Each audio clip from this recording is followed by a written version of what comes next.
Hello, Zach. This is Dylan Bishop filming for the second part of Chapter 11's homework project. So the Chapter 11 part I'm talking about is this here, where you're supposed to have it display on the putty a statement that says the button has been pressed an X number amount of times, and that X should represent the number of times in which the button has been pressed. So if you push the button once, it pops up and says the button has been pressed one time. So we'll go to the code. Here we go. Near the bottom of it. Sorry. Here we can see that I included an extra part in this lab. I actually included a delay setting just to speed up and condense the programming just slightly. But here we have the same initialization as we have in previous labs, and same thing with our the serial send subroutine. There we go. So we'll go down and look at our main loop where our differences are. First thing it does is it actually sets up port D on the Arduino to be an input. We'll examine that a little bit further here in just a second. Then it will go through our initialization subroutine, which sets up the baud rate and initializes all the different features, the transmit settings and all that. Next, it has an unassigned unassigned character, which is N, and it is just to help set up the count for it.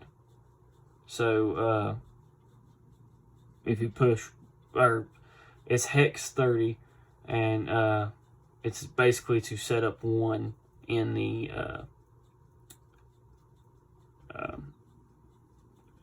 character line.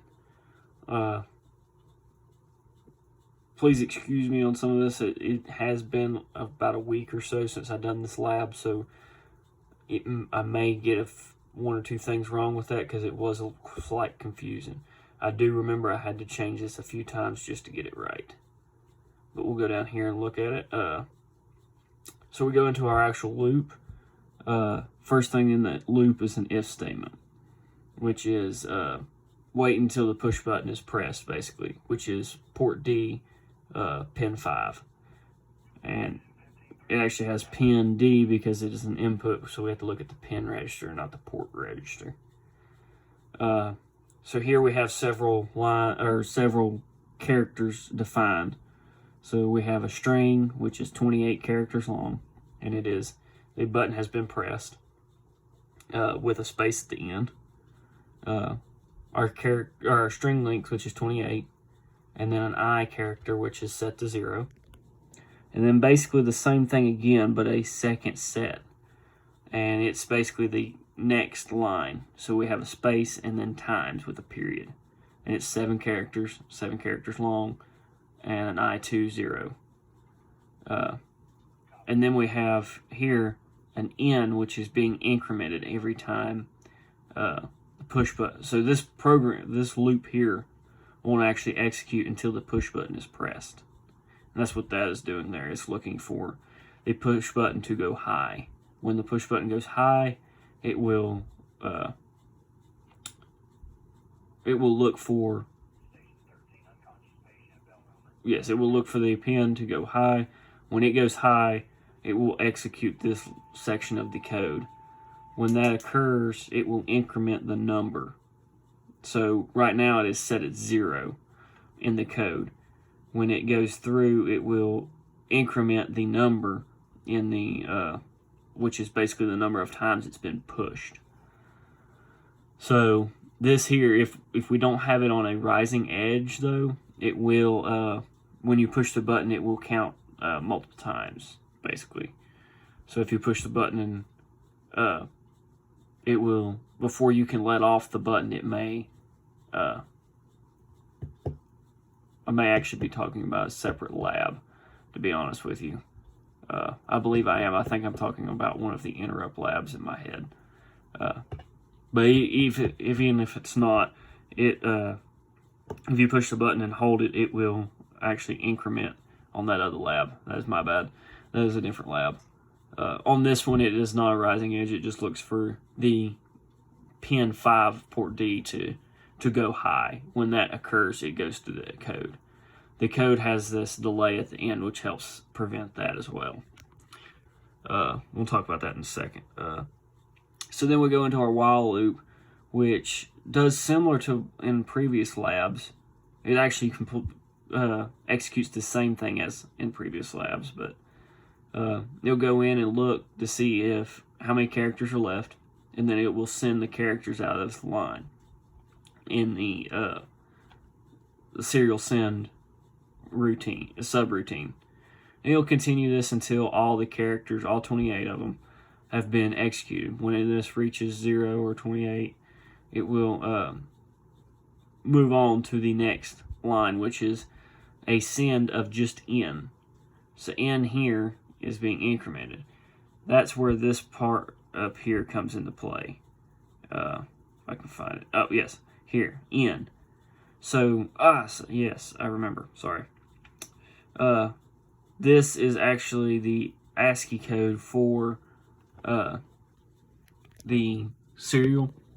So hex 30 will send a 0 technically in ASCII code. So that is how this is being sent serially to the PuTTY, or it's how it's being displayed.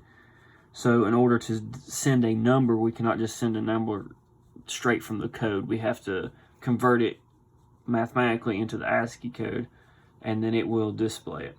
So it's set at 0 technically here. So that way when it runs through this code, the very first time it will actually increment into 1.